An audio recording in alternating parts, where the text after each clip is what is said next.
They called him the King of Milan, Lorenzo Rossi, a man who could buy countries, let alone people.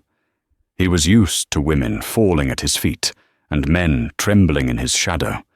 But he made one fatal mistake on a rainy Tuesday in New York City. He walked into the Obsidian and snapped his fingers at the wrong woman. Elena Vance wasn't just a waitress.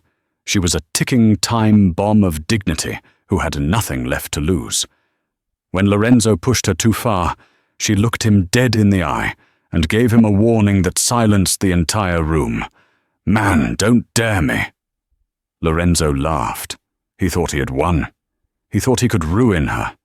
But he had no idea that the woman serving his wine held the key to his entire empire, and a secret that would bring him to his knees. Grab your popcorn and hit that like button, because this is a story of arrogance, karma, and the sweetest revenge you will ever hear. The rain was hammering against the floor-to-ceiling glass windows of the Obsidian, Manhattan's most exclusive supper club. Inside, the air smelled of truffle oil, expensive perfume, and fear. Elena Vance adjusted her apron, wincing slightly. Her feet were throbbing. She had been on a double shift for 3 days straight. Her brother, Toby, was waiting for a surgery date back in Ohio, and every single tip she made went into a jar labeled Toby's kidney. She was tired, bone tired, but she had a smile painted on her face that was armor-plated. "Table 4 needs attention, Elena." "Now," Marcus, the floor manager, hissed into her ear. Marcus was a weasel of a man who sweated through his suits and treated the staff like indentured servants. "And fix your hair. You look like you walked through a wind tunnel." "It's raining, Marcus," Elena muttered, grabbing a bottle of vintage Chianti. "I don't pay you for weather reports. I pay you to smile. The VIP just arrived." The VIP. The atmosphere in the restaurant had shifted. It was subtle, like the drop in pressure before a tornado. The chatter died down. Heads turned. Walking through the double oak doors was Lorenzo Rossi. Even Elena, who despised the rich elite she served, had to admit the man was striking. He was tall, wearing a charcoal Italian suit that cost more than her parents' house. His hair was dark, slicked back, and his eyes were the color of cold espresso. He didn't walk. He prowled. He was followed by 2 bodyguards and a woman in a red dress who looked like she was made of plastic and diamonds. Isabella. Lorenzo didn't wait to be seated. He walked to the best table in the house, table 1 by the window, which was currently occupied by an elderly couple celebrating their anniversary. Lorenzo stood over their table. He didn't speak.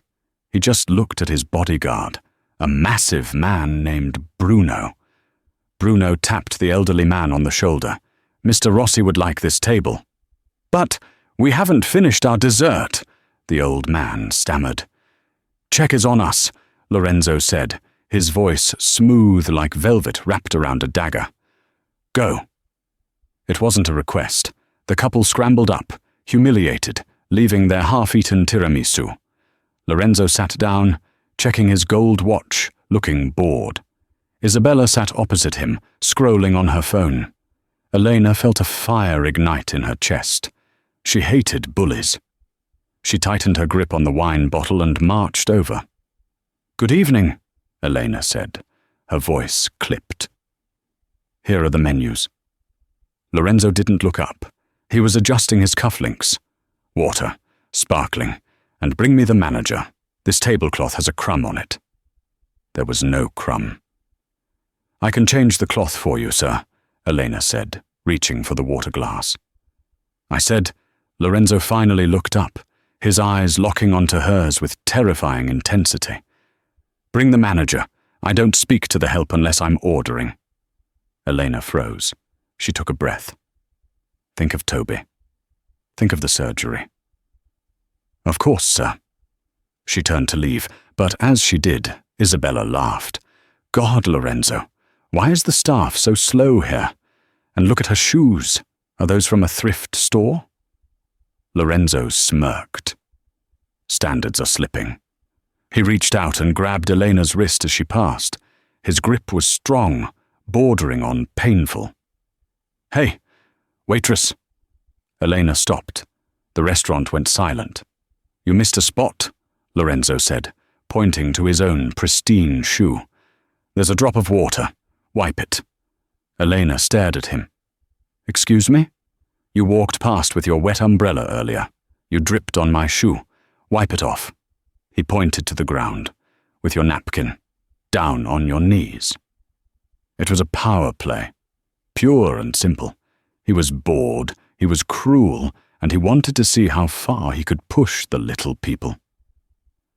Elena looked at the napkin in her hand. She looked at the crowded restaurant. Everyone was watching.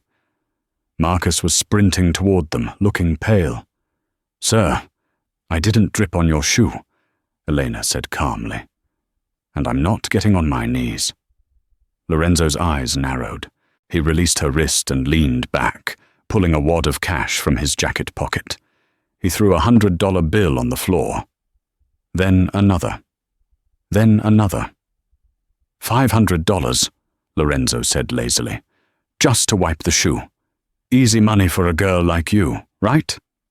I'm sure you need it." The insult hit her like a physical slap. He thought everything was for sale. Elena looked at the money. She looked at Toby's face in her mind. But then she looked at Lorenzo's arrogant smirk. If she knelt now, she would never stand up again. She took a step closer to the table. She uncorked the bottle of Chianti in her hand with a loud pop. "Sir," she said, her voice dropping an octave, "pick up your money." "Or what?" Lorenzo challenged, amused. "You'll cry?" Elena tilted the open bottle of red wine dangerously close to his $3,000 suit. "Or I will give you a tie-dye pattern that money can't fix," she whispered. "Man, don't dare me." The silence in the room was deafening. Marcus arrived, gasping for air. "Elena, what are you doing? Get away from Mr. Rossi." Lorenzo held up a hand to stop Marcus. He stared at Elena. For the first time all night, he looked interested. Not angry. Interested. "You're threatening me?" Lorenzo asked softly. "Do you know who I am?" "I know what you are," Elena shot back. "You're a bully with a wallet. Now, apologize to that elderly couple you kicked out, or I swear to God, you're wearing this vintage 1998 blend." Lorenzo stood up slowly. He towered over her. The air crackled with electricity. "Do it," he whispered. "I dare you." Elena didn't hesitate. She didn't blink. She tipped her wrist. A splash of dark red wine hit Lorenzo's white shirt, blooming across his chest like a gunshot wound. The entire restaurant gasped. Isabella screamed. Marcus looked like he was having a heart attack. Elena slammed the bottle on the table. "Whoops." My hand slipped. Lorenzo looked down at his ruined shirt. He touched the wet fabric, then brought his red-stained fingers to his face. He looked at the blood-red wine. Then he started to laugh. It was a dark, terrifying sound. "You're fired!" Marcus screamed, grabbing Elena's arm. "Get out! Get out now! You'll never work in this city again." Elena shook him off. She took off her apron and threw it on the table, right over Lorenzo's dinner plate. "I quit. Keep the tips." She turned on her heel and walked out into the rain, her head held high, shaking with adrenaline. Lorenzo watched her go. He stopped laughing. He picked up the apron she had thrown. It smelled like vanilla and hard work. "Marcus?" Lorenzo said, his voice cold as ice. "Yes, Mr. Rossi. I am so sorry. I will call the police. I will—" "Shut up," Lorenzo said. "Who is she?" "Nobody. Just trash. Elena Vance. I'll make sure she's blacklisted everywhere." Lorenzo wiped the wine from his chest with a napkin. His eyes were fixed on the door where she had vanished. "No," Lorenzo said. "Don't blacklist her. I want her file. I want her address. And I want to know everything about her family." Sir? Marcus asked, confused. To sue her? Lorenzo smiled, but it didn't reach his eyes. No, because I'm going to buy this restaurant. And then I'm going to own her. 3 days later, Elena was sitting in her tiny apartment in Queens, staring at her eviction notice. It never rains, it pours, she whispered to her cat, Barnaby. Since the wine incident at the Obsidian, her life had unraveled at record speed. She hadn't just lost her job, she had lost her reputation. She had applied to 4 other restaurants, and all of them had turned her down instantly. Word travels fast in the hospitality industry, especially when you humiliate a billionaire. Her phone rang. It was the hospital billing department. Miss Vance, this is regarding Toby's account. We haven't received the monthly installment. I know, Elena said, rubbing her temples. I'm between jobs right now. Please give me a week. We can give you 3 days, Miss Vance, or we have to pause his treatment plan. Elena hung up, feeling like the walls were closing in. She needed money. Fast. There was a knock at the door. Elena frowned. She wasn't expecting anyone. She walked over and peered through the peephole. Standing in her grim, peeling hallway was a man in a suit. It was Bruno, the bodyguard. Elena's heart hammered against her ribs.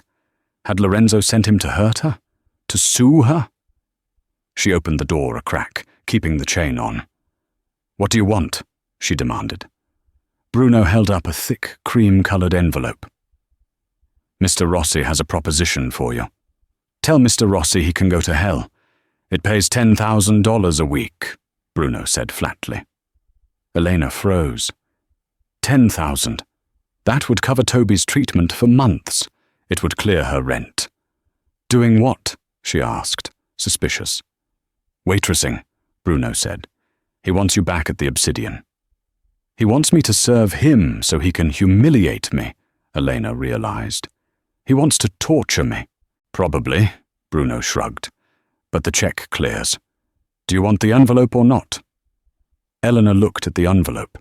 She looked at the unpaid bills on her table. She hated Lorenzo Rossi with every fiber of her being, but she loved her brother more. She undid the chain and snatched the envelope. Tell him I start tomorrow, but tell him the rules haven't changed. I don't kneel. The next evening, the Obsidian looked different. The signage had changed. It was now simply called Rossi's.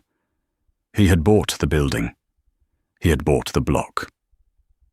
When Eleanor walked in through the staff entrance, the other waiters wouldn't look at her. They whispered in corners. Marcus was gone. You're late, a deep voice echoed from the shadows of the dining room. The restaurant was empty. Completely empty, except for one table in the center.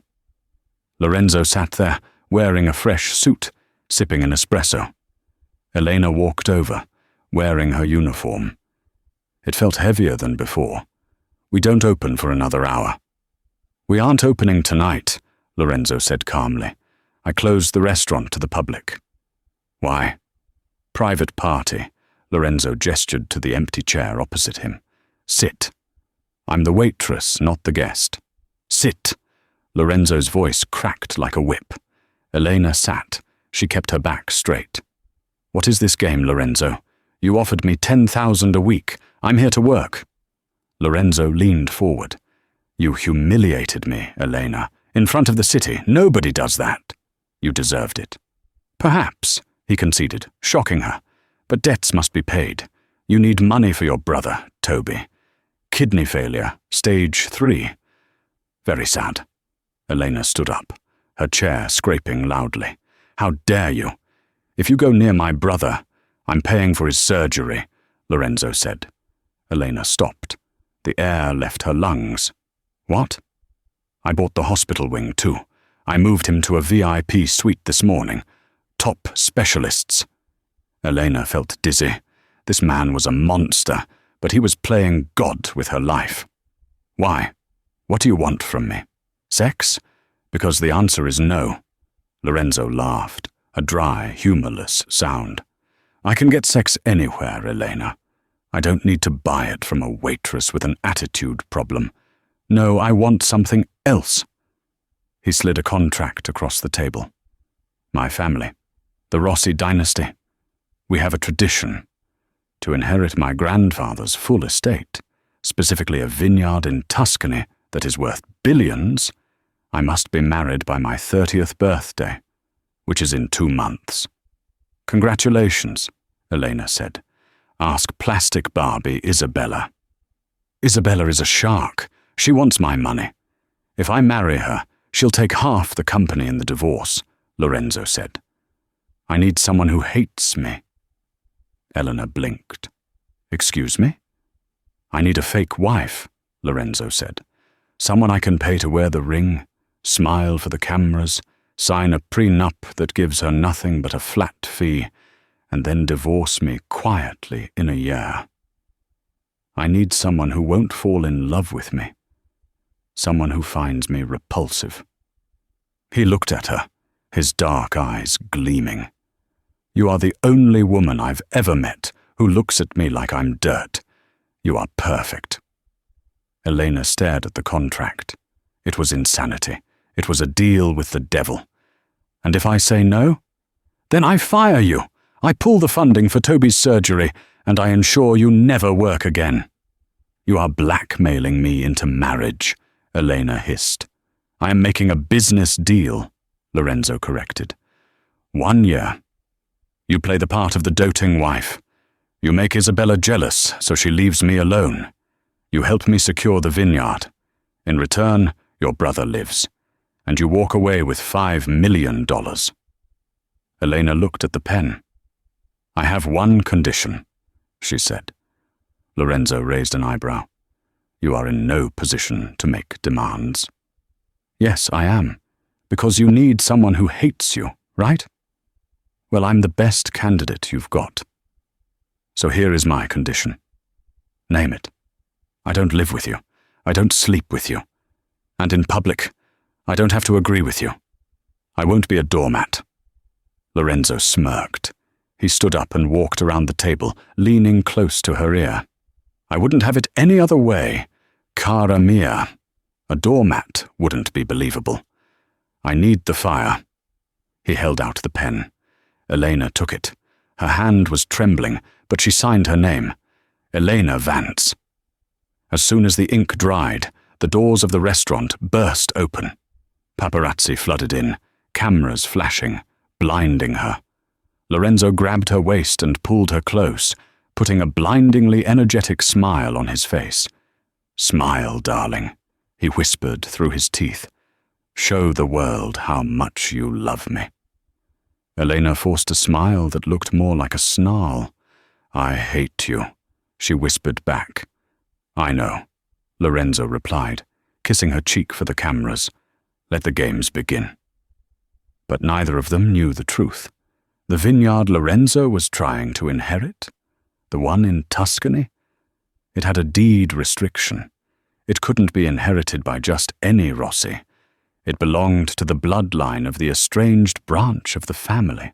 And that branch had changed their name to Vance 30 years ago. Elena wasn't just a waitress. She was the rightful owner of the very empire Lorenzo was trying to use her to steal, and she didn't even know it yet. The private jet touched down in Milan under a blanket of stars. Elena had never been on a plane before, let alone a Gulfstream GA. She sat across from Lorenzo, sipping ginger ale, refusing the champagne he offered. You look pale, Lorenzo observed, not looking up from his tablet. I'm not used to flying, Elena snapped, and I'm definitely not used to wearing a diamond ring that weighs more than my cat. She twisted the massive rock on her finger. It felt like a shackle. Get used to it, Lorenzo said. We are landing. And remember the backstory. We met in Paris. You are an art curator. You find my money boring, but my soul fascinating. Elena snorted. You don't have a soul. You have a calculator where your heart should be. Perfect, Lorenzo smirked. Keep that energy. My Aunt Vittoria will try to eat you alive. She wanted me to marry Isabella. The car ride to the Rossi estate was silent. When the iron gates opened, revealing a palazzo that looked more like a museum than a home, Elena felt a knot of dread in her stomach. They were greeted by a line of staff, and at the front stood Aunt Vittoria, a woman in her 60s with hair like steel wool and eyes that judged you and found you wanting. Beside her, smirking like a Cheshire cat, was Isabella. "Lorenzo," Isabella cooed, stepping forward to kiss his cheek, ignoring Elena entirely. "We were so worried. You rushed into this arrangement so quickly." Vittoria stepped forward, leaning on a cane topped with a silver lion's head. She looked Elena up and down. "So, this is the American." "Elena," Lorenzo said, putting a protective and possessive hand on the small of Elena's back. "My wife." "We shall see," Vittoria sniffed. "Dinner is served. Try not to use the fish fork for the salad, dear." The dinner was a battlefield. They sat at a long mahogany table. Elena was placed directly across from Isabella, who was wearing a dress cut so low it was practically a hazard. "So, Elena," Isabella began, swirling her wine, "Lorenzo tells us you're an art curator. Who is your favorite Renaissance painter, Caravaggio or Titian?" It was a trap. They expected her to stutter. They expected the waitress from Queens to crumble. But they forgot one thing. Elena had worked at the Obsidian. She had listened to the pretentious conversations of art dealers and billionaires for 5 years. She absorbed information like a sponge. Elena picked up her glass, looked Isabella dead in the eye, and smiled. "Caravaggio is dramatic." "Certainly," Elena said smoothly. "But his use of chiaroscuro is a bit aggressive for my taste. I prefer the subtleties of Botticelli. Specifically, the way he captures the divine in the human face, much like how Lorenzo captures the room when he enters it." She patted Lorenzo's hand. Lorenzo choked on his water, surprised. Isabella blinked. "Oh, well, yes." "And speaking of aggressive," Elena continued, pointing to Isabella's wine glass, "you're drinking the 2015 Barolo with the sea bass. Bold choice. Most would say the tannins overpower the delicate fish. But I admire your lack of convention." Lorenzo hid a smile behind his napkin. Isabella turned bright red and set her glass down. "She has a tongue," Aunt Vittoria observed from the head of the table. "Sharp." "She's passionate," Lorenzo said, his eyes actually twinkling with amusement. But the victory was short-lived. After dinner, as they moved to the ballroom for coffee, Isabella cornered Elena near the balcony. "You think you're clever," Isabella hissed, her fake smile gone.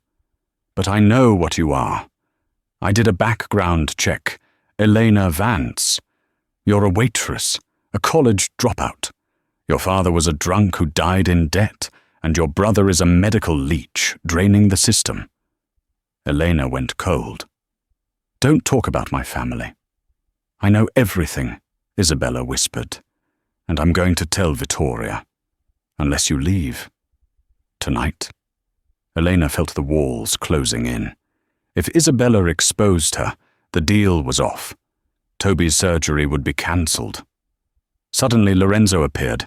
He didn't look at Isabella. He looked at Elena. "Is she bothering you, Cara?"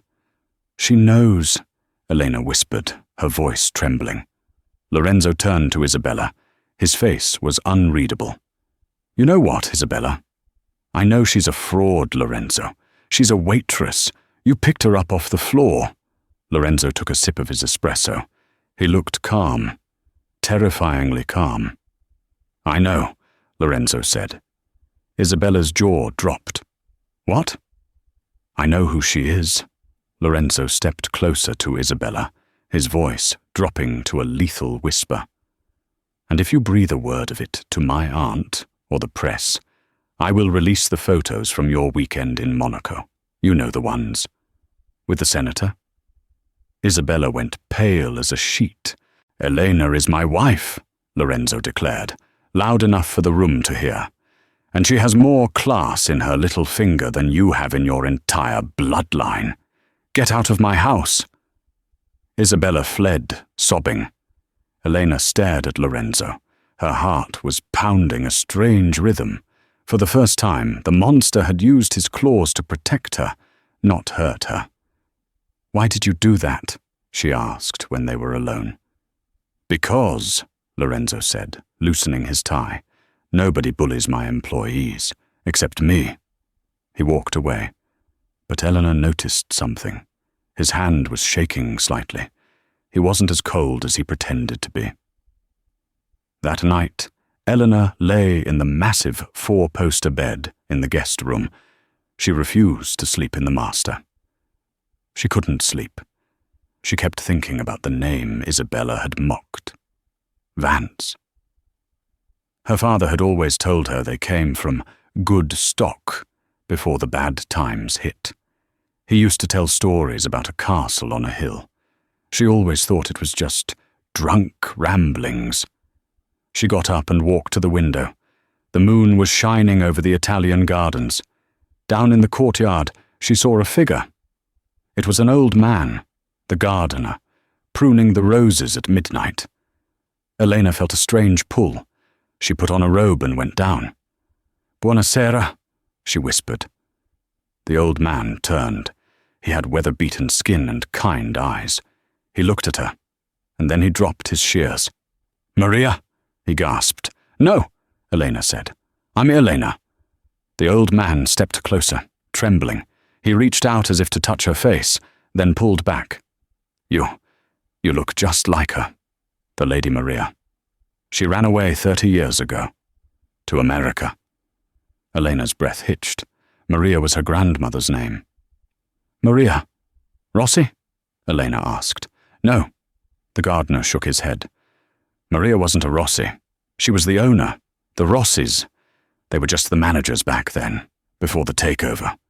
Elena's mind spun. "What takeover?" "The great betrayal," the gardener whispered, looking around fearfully. "Lorenzo's grandfather. He didn't inherit this land. He stole it. He forged the papers when Lady Maria fled with her American lover. The true heir is lost." Elena felt the ground tilt beneath her feet. If her grandmother was Maria, and Maria was the owner, then Lorenzo wasn't her boss. He was living in her house.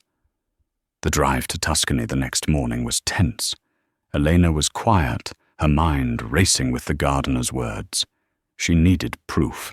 She couldn't just accuse the most powerful man in Italy of theft based on a gardener's story. Lorenzo mistook her silence for fear. "Don't worry," he said, adjusting his sunglasses. "The hard part is over. Milan is politics. Tuscany is business. We just need to inspect the vineyard, sign the papers with the lawyers, and the estate is officially mine." "Yours?" Elena thought. "Or mine." They arrived at the Vigna del Sole, Vineyard of the Sun. It was breathtaking. Rolling hills of gold and green, an ancient stone villa perched on the cliffside. "My grandfather built this company from the ground up," Lorenzo said, looking at the vines with rare pride. "Did he?" Elena asked, testing the waters. "Or did he just acquire it?"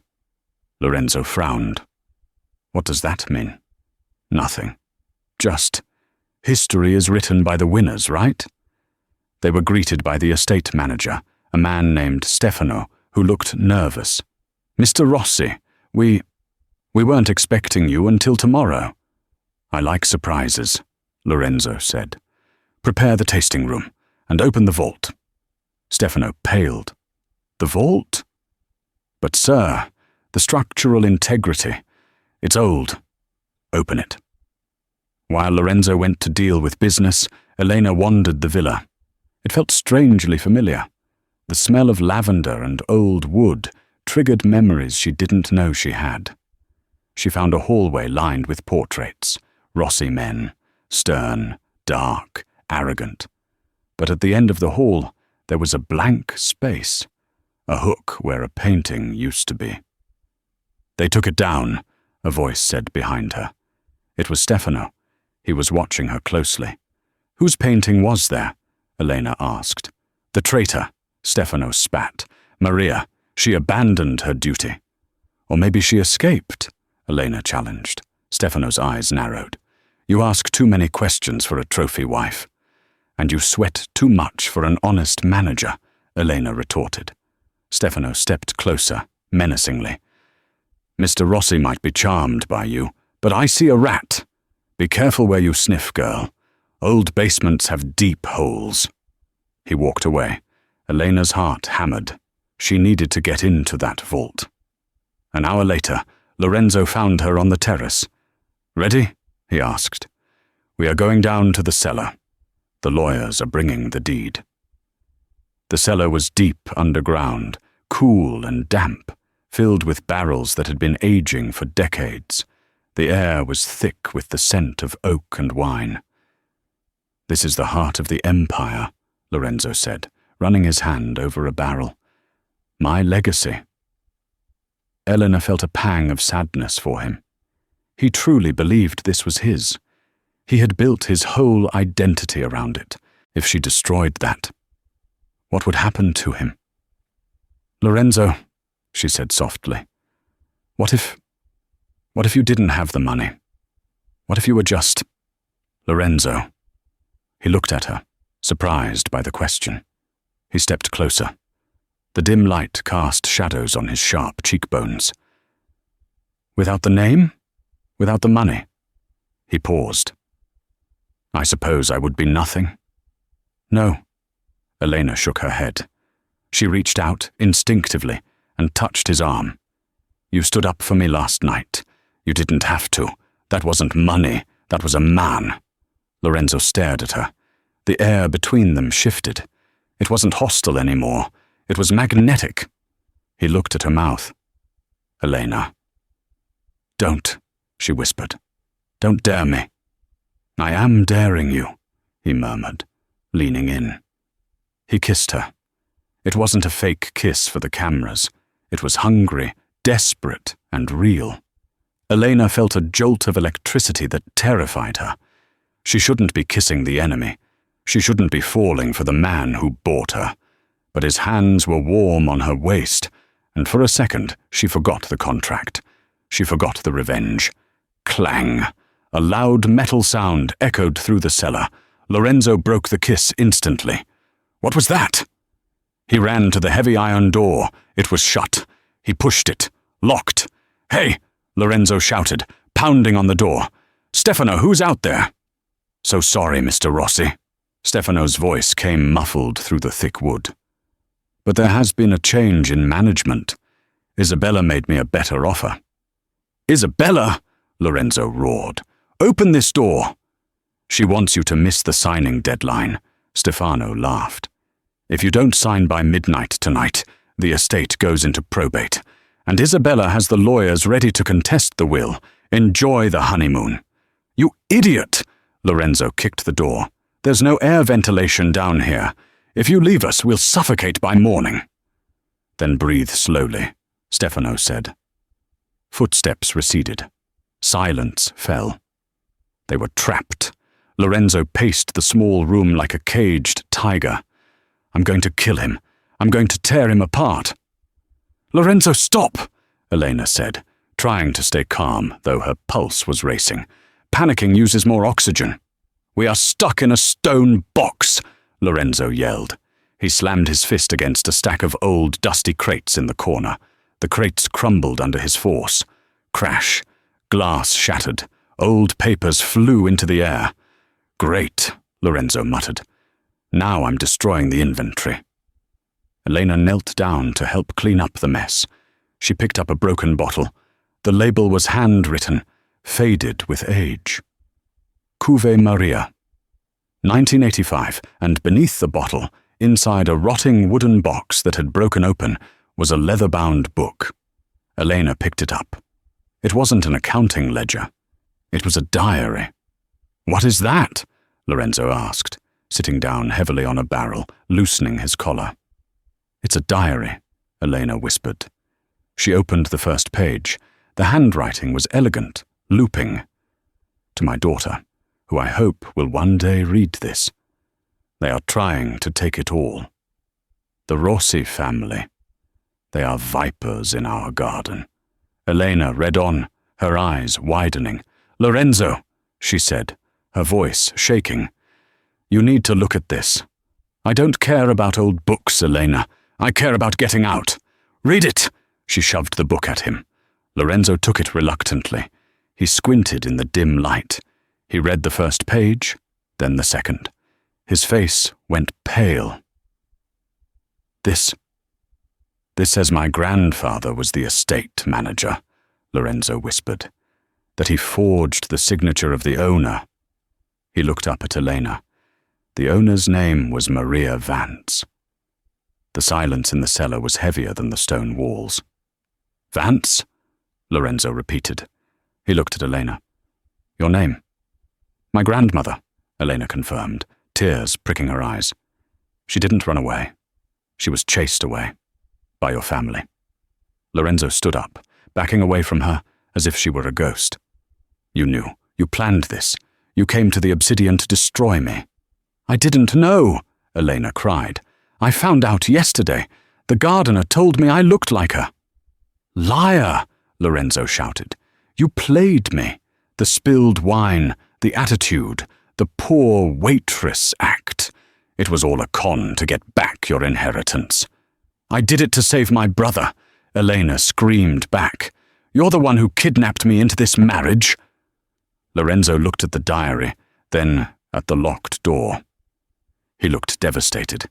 His entire world, his legacy, was a lie. And the woman he had just kissed, the woman he was starting to trust, was the rightful owner of everything he possessed. "We're going to die in here," Lorenzo said hollowly. "And maybe it's what I deserve." "No," Elena said, wiping her eyes. She stood up. She grabbed a heavy iron candlestick from the shelf. "We aren't dying, and I'm not letting you give up." "Why do you care?" Lorenzo laughed bitterly. "If we die, the truth comes out. Your brother gets the estate eventually." "Because," Elena said, walking to the wall where the ventilation grate was located, high up near the ceiling. "I don't want my inheritance over your dead body. I want to beat you fair and square. Now give me a boost." Lorenzo looked at her. He saw the fire in her eyes, the same fire that had made him hire her. He walked over. He laced his fingers together. "Up you go, Principessa." Elena stepped into his hands, and he hoisted her up. She smashed the candlestick against the rusty grate. Once, twice. It gave way with a screech of metal. "I'm through," Elena gasped, pulling herself into the narrow duct. "I'm going to get help. Stay there." "Elena!"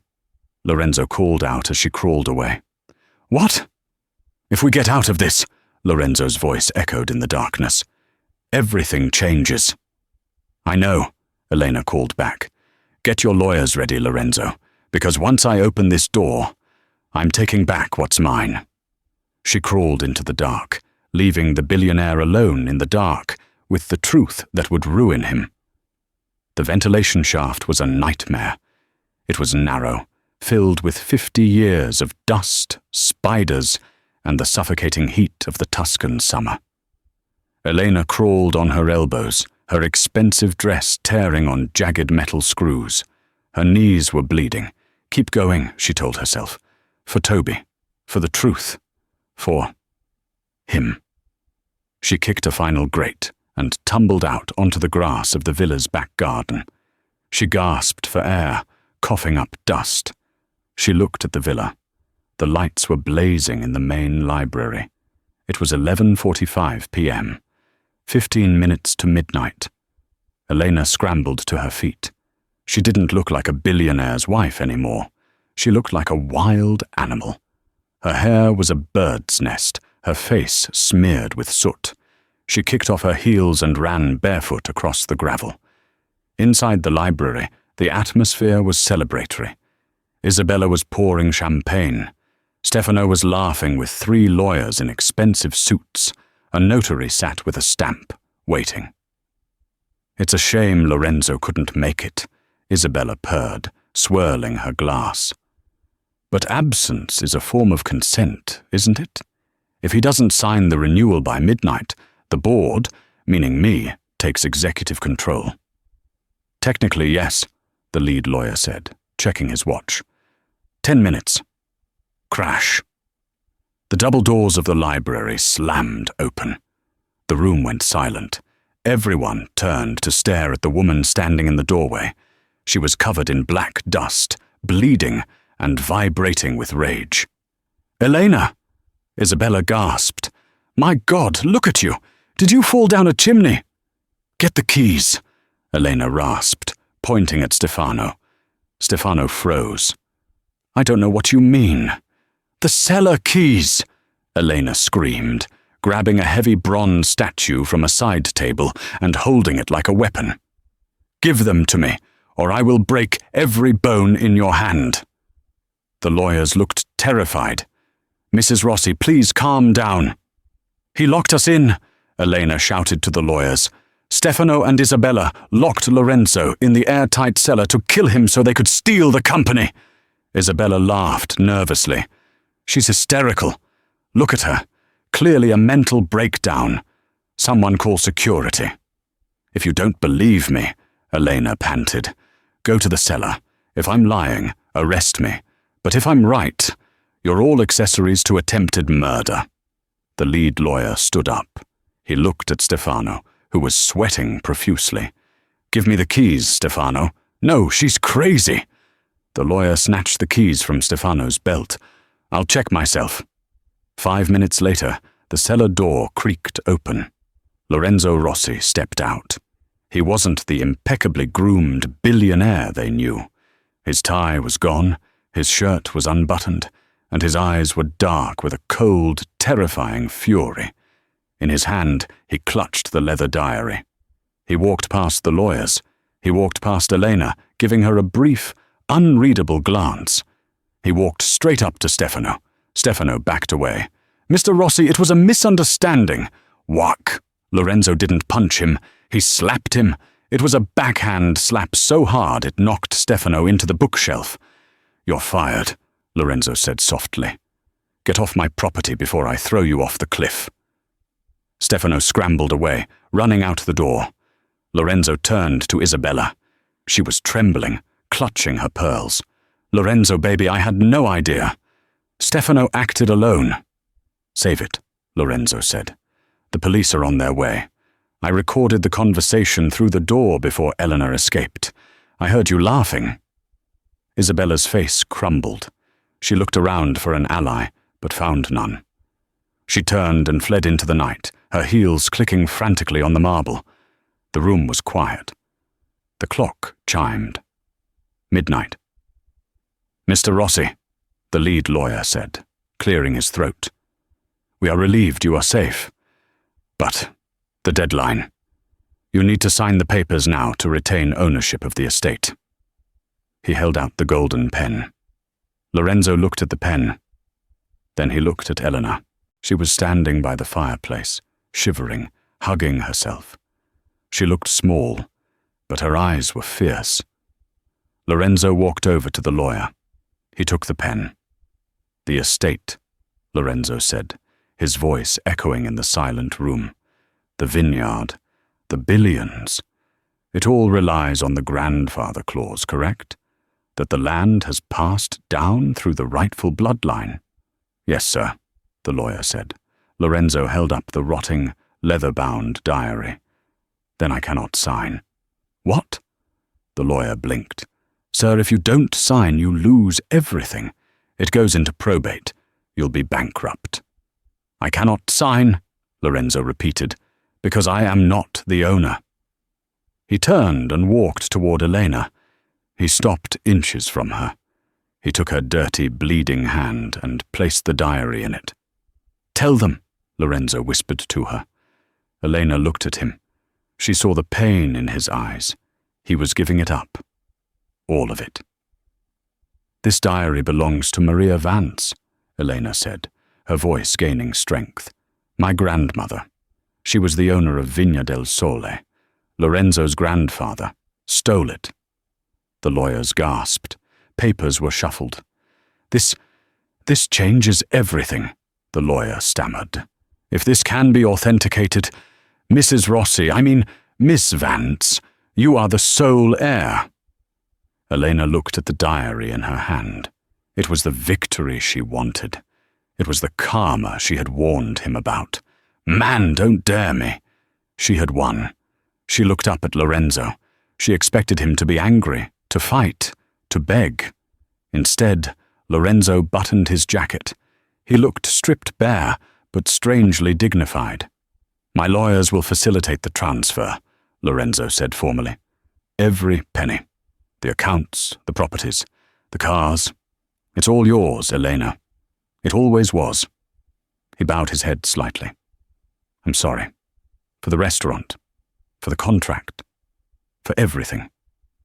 He turned and walked toward the front door. "Where are you going?"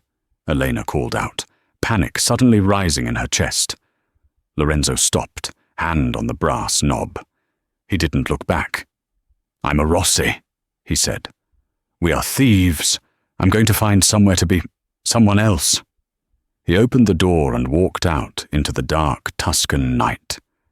Elena stood in the center of the library, surrounded by lawyers, holding a book worth billions of dollars. She was the winner. She was the queen. So why did she feel like she had just lost everything? 6 months later, Elena Vance sat in the executive office of Vance Enterprises in Milan. The view was spectacular. She was wearing a tailored suit that cost $5,000. Her hair was perfect. "Sign here, Ms. Vance," her assistant said. Elena signed. She was rich beyond her wildest dreams. Toby's surgery had been a complete success. He was back in college, playing soccer, healthy and happy. She had bought her parents a house. She had donated millions to charity. She had destroyed the King of Milan and taken his throne, and she was miserable. She spun her chair around to look at the city. Every time she drank a glass of wine, she thought of him. Every time it rained, she remembered the day they met. Lorenzo had vanished. He hadn't fought the transfer. He hadn't asked for alimony. He hadn't taken a single cent. He had simply disappeared off the face of the earth. The tabloids had run stories for months. The fallen prince. Billionaire becomes beggar. But nobody could find him. "Ms. Vance," the assistant interrupted her thoughts. "There is a supplier issue with the small vineyard in Sicily, the auto estate. They are refusing to switch to the new mechanical harvesters. They say it ruins the grapes." Elena rubbed her temples. "Fire the manager." "We can't. He owns the land. We just have a distribution deal. He's stubborn. He says he wants to speak to the owner, not a suit." "Fine." Elena stood up, grabbing her coat. "I need to get out of this office anyway. Prepare the jet. We're going to Sicily." Sicily was hotter than Tuscany, rugged and wild. The auto estate was tiny compared to her other properties. It was perched on a rocky cliff overlooking the sea. The vines were old, gnarled, and beautiful. Elena walked through the rows of grapes. The air smelled of salt and earth. It was peaceful here. She saw a man working in the field. He was wearing a dirty white t-shirt, heavy work boots, and a straw hat. He was carrying a heavy crate of grapes on his shoulder, sweating in the sun. "Excuse me," Elena called out. "I'm looking for the manager." The man stopped. He set the crate down slowly. He took off his hat and wiped his forehead with his arm. Then he turned around. Elena stopped breathing. It was him. He was tan, his skin darkened by the sun. He had a beard, rough and unkempt. His hands were calloused and stained purple with grape juice. He looked stronger, healthier, but rougher. "Lorenzo," she whispered. He looked at her. His eyes widened slightly, but he didn't smile. "Hello, Elena. You work here."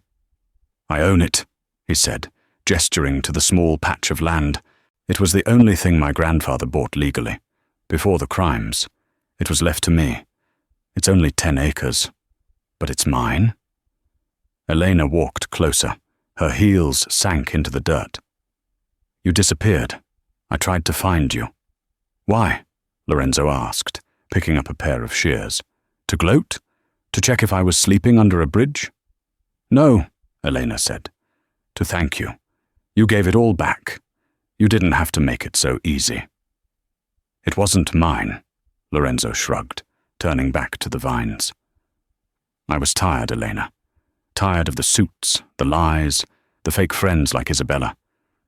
I like it here. The grapes, they don't lie.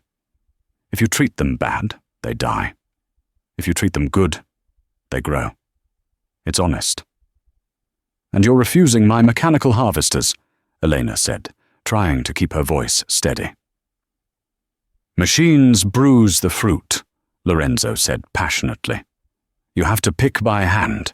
You have to feel the grape. If you rush it, you make vinegar. If you wait, you make wine." He looked at her then. Really looked at her.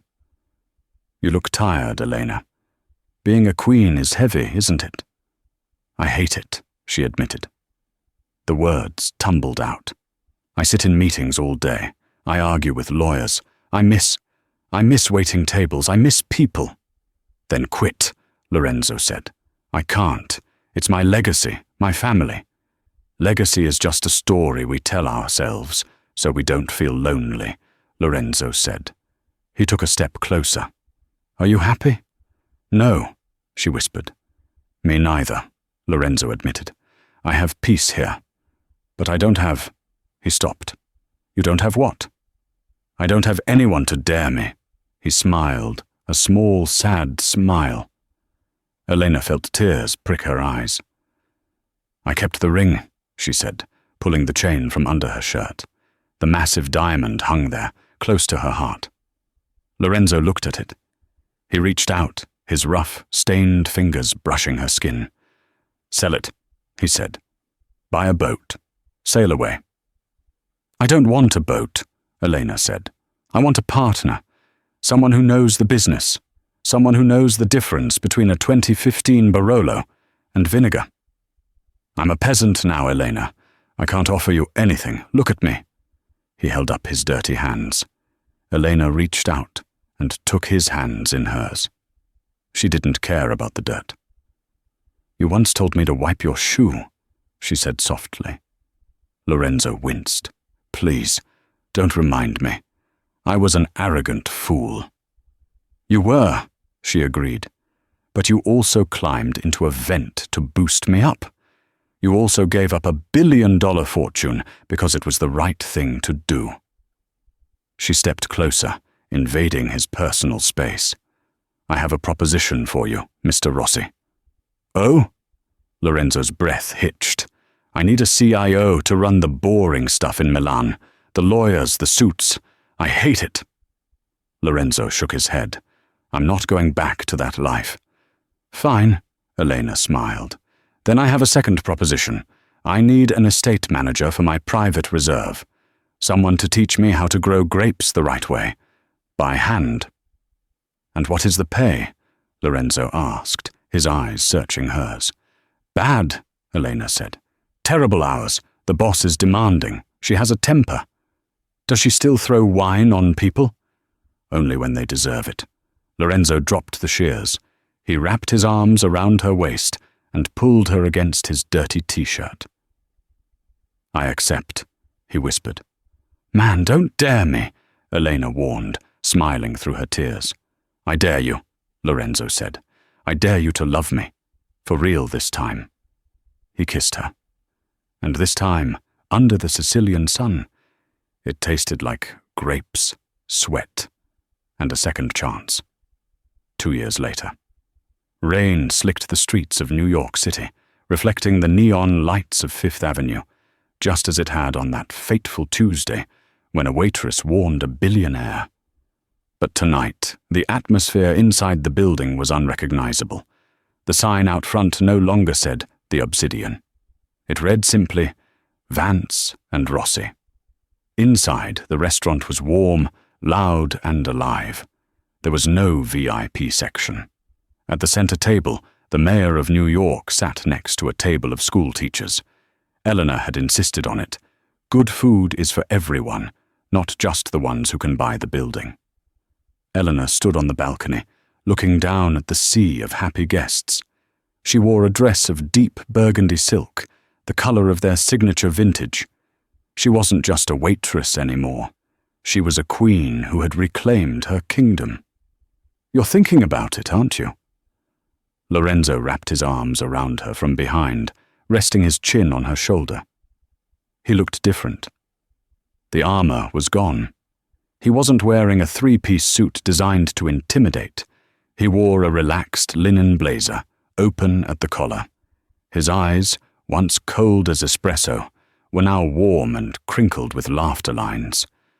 I'm thinking about how far we've come, Elena admitted, leaning into him. From a spilled bottle of Chianti to this.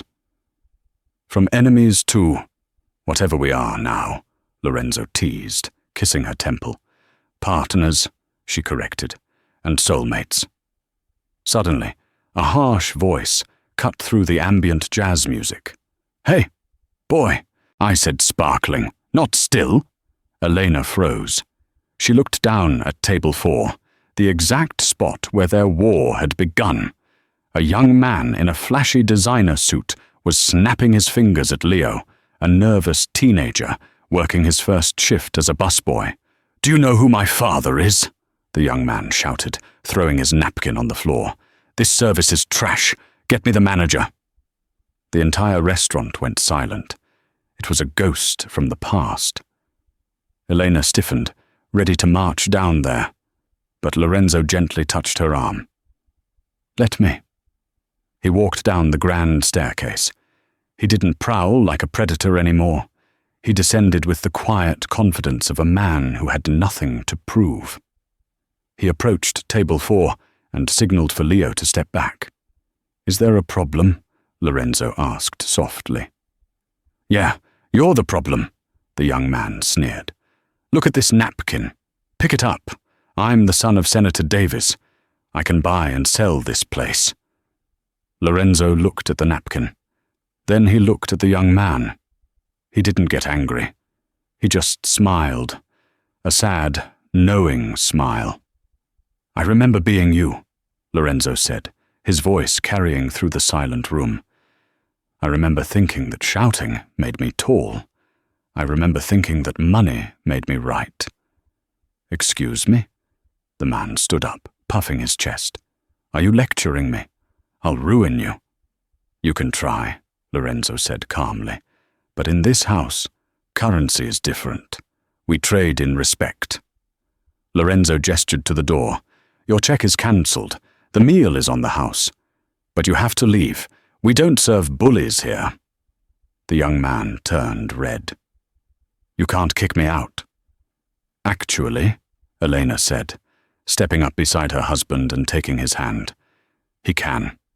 And trust me, you don't want to argue with him. My husband has a very protective wife, and she knows how to hold a grudge. The crowd erupted into applause. Realizing he had lost, the young man stormed out into the rain, defeated by quiet dignity. Lorenzo turned to the room and raised a glass. To Elena, he announced, his voice thick with emotion. The woman who taught me that a man isn't defined by his wallet, but by his character. To the waitress who dared to warn a king, and in doing so, saved his soul. To Elena, the crowd cheered. Elena beamed, tears streaming down her face. As the music swelled back up, Lorenzo pulled her into a slow dance in the middle of the floor. "So," he whispered, pulling her close, "we conquered the wine world. We redeemed the family name. What is the next dare, Mrs. Rossi Vance?" Elena smiled, placing a hand on her stomach. She had been waiting all night for this moment. "Well," she whispered, "I think we're going to need to expand the nursery at the vineyard." Lorenzo froze. He pulled back, his eyes wide with shock and pure joy. "Elena! Are you—" She nodded. The former king of Milan let out a shout of joy that shook the chandeliers. He picked her up and spun her around, laughing like a madman. "I'm going to be a father!" he yelled to the cheering room. He set her down but refused to let go. "I will never let you go, Elena. Man, don't dare me." Elena smiled, kissing him as the applause washed over them. "I wouldn't dream of it." And that is the story of how a fearless waitress brought a billionaire to his knees, not with weapons, but with dignity. Lorenzo thought he could buy the world, but he learned the hard way that the most valuable things in life, respect, love, and redemption, are things you have to earn. They say karma is a mirror. If you frown at it, it frowns back. But if you change, if you learn to smile, it just might give you the life you never knew you wanted. Wow, what a journey. I really hope you've enjoyed Man, Don't Dare Me. I have a question for you guys. Have you ever had to stand up to a bully in a position of power? How did you handle it? Let me know in the comments below. I read every single one. If you liked this story, please smash that like button. It really helps the channel grow so I can bring you more epic dramas. And if you haven't already, hit subscribe and ring the notification bell so you never miss a twist. Thanks for watching, and remember, be kind, be brave, and never let anyone dare you to be less than you are. See you in the next video.